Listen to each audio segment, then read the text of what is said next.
வாயா. யோ, இன்னைக்கு பூரா வீட்டுக்கு வராம எங்கேயா போயிருந்த? நான் உனக்காக காத்துக்கிட்டே இருந்தேன் தெரியுமா?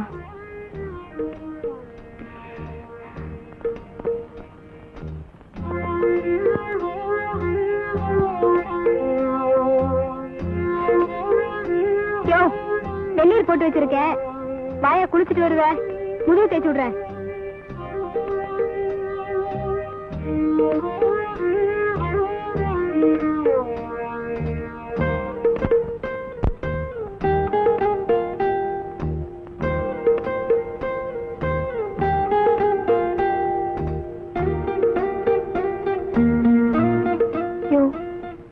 என்னைய அப்படி பணியன மாட்டிக்கிற?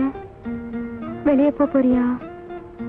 யோ, சாப்பிட்டு கொஞ்ச நேரம் பேசிட்டு இருந்துட்டு அப்புறமா போலாயா? உனக்காக சாம்பார் வச்சு சொல்லுன்னு கருவாடு வறுத்து வச்சிருக்கேன். யோ, இத்தனை நாள நான் நடந்துகிட்டதெல்லாம் மறந்துடியா? இனிமே உன் மனசு போலியா நடந்துக்கிறேன்.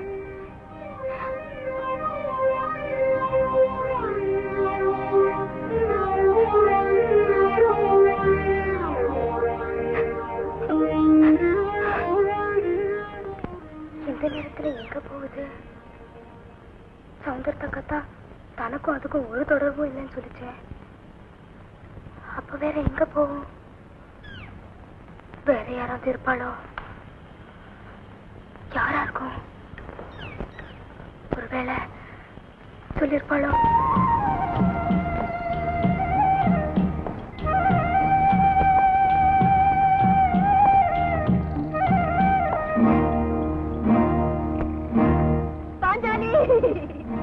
பாவி மகளே, பறிகுடுத்துட்டியா?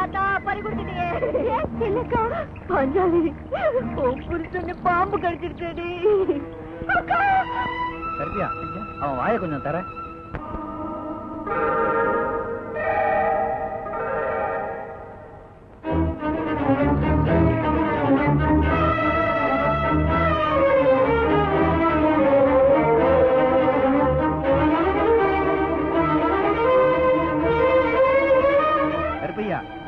ஒன்னும் கவலைப்படாத, நம்ம பச்சலை கண்டிப்பா காப்பாற்றிடும்.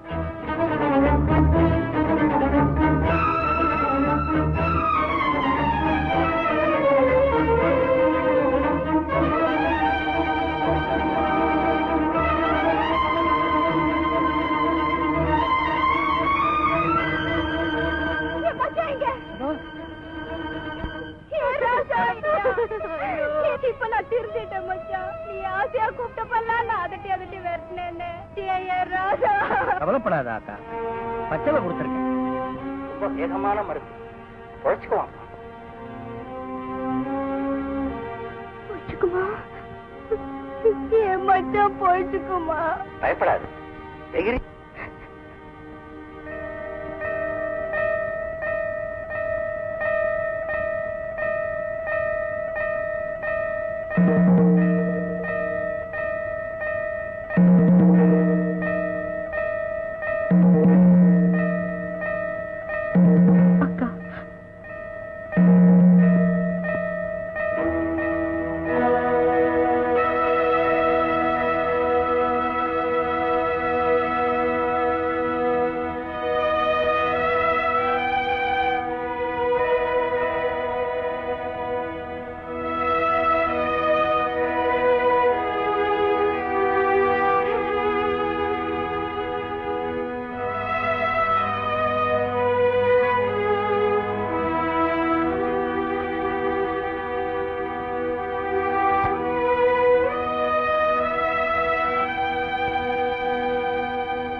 என்னால நம்பவே முடியலையே.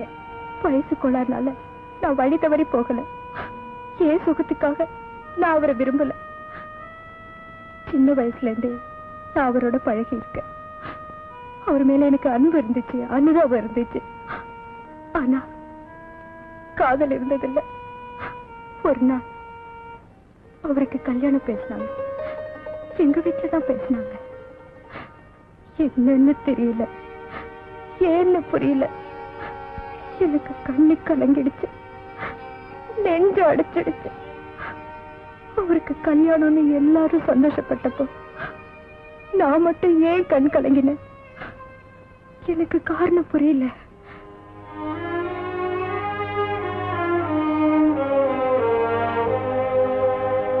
ஒரு நாள் நீங்க வீட்டுக்கு வந்தீங்க, கடிதாசி எழுத சொன்னீங்க.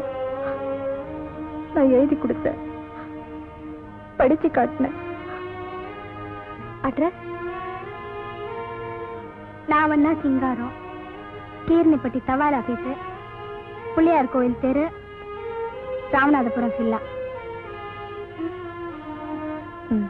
நான் வரேன் அத்தா. நீங்க வாங்கிட்டு போயிட்டீங்க. அப்போ அவர் வந்தாரு.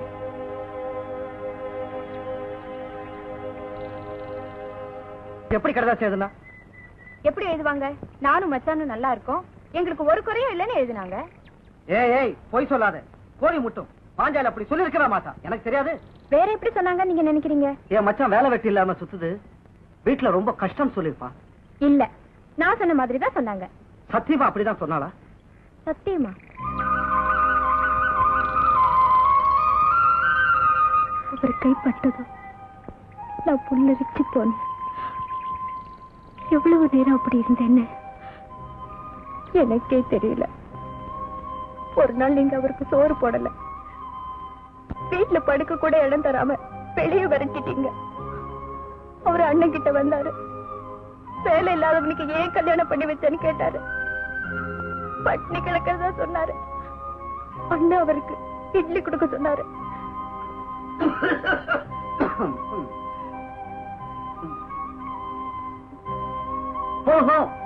நிறைய சாப்பிடுங்க, இந்த வயசுல இப்படி சாப்பிட்டா இப்படி.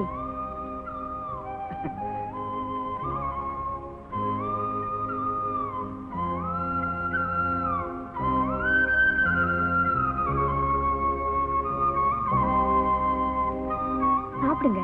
எதை நினைச்சிட்டு இருக்கீங்க?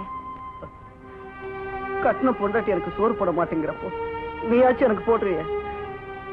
நீயும் கல்யாணம் ஆகி போயிட்டீனா எனக்கு யார் சோறு போடுவா? அத நினைச்சுக்கிட்டு இருந்த. அதுக்காகவா கவலைப்படுறீங்க? உங்களுக்கு சோறு போடுறதுக்காகவே நான் எப்பவும் இங்க இருப்பேன். நீ என்ன சொல்ற? நான் என்ன சொல்றேன்னு எனக்கே புரியல. ஆனாலும் என் மனசுல படுறத சொல்றேன். உங்க பசியை தீர்க்கறதுக்காக நான் எப்பவும் காத்துட்டு இருப்பேன். உன்னால என் வயிற்று பசியை தான் தீர்க்க முடியும். ஆனா என் நெஞ்சில் இருக்கிற இன்னொரு பசி, அதை தீர்க்க முடியுமா? முடியும். வயரும் நெஞ்சும் பக்கம் பக்கம் தானே.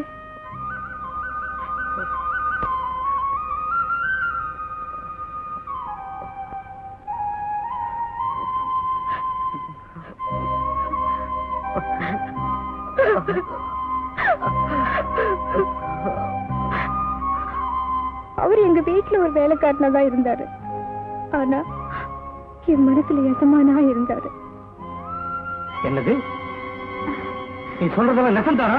எங்க குலதெய்வத்து மேல சத்தியமா நெசம். அவங்க ரெண்டு பேரும் அரச மரத்தடியில பேசிட்டு இருந்தது இந்த கண்ணால கண்டு. இப்ப கூட அழகம்ம வைத்தியர் வீட்டுக்கு தான் போயிருக்கு.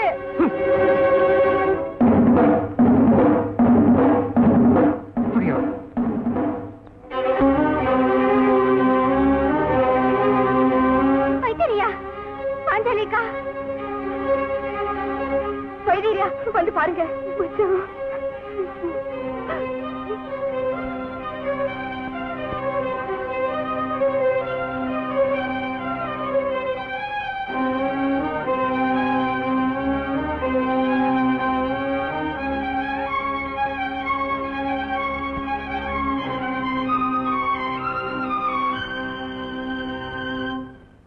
நம்ம கொடுத்து வச்சது அவ்வளவுதான்.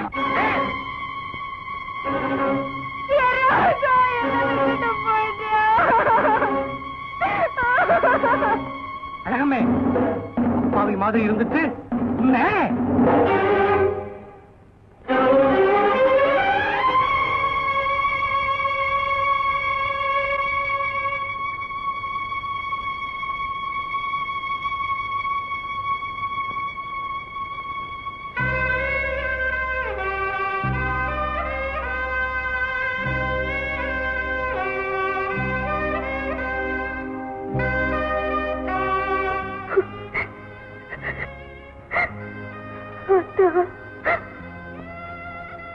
ராசாவோட சேர்த்து நீயும் போயிட்டியா?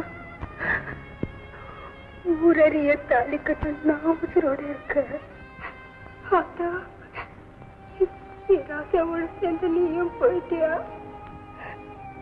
நீ தாண்டி அதுக்கு முதல் தரம் நான் தான் உனக்கு சக்களத்தை இத்தனை நாள் என் சக்களத்தை யாரையும் தேடிட்டு இருந்தேன். இப்ப தாண்டி புரியுது நான் தான் உனக்கு சக்களத்தை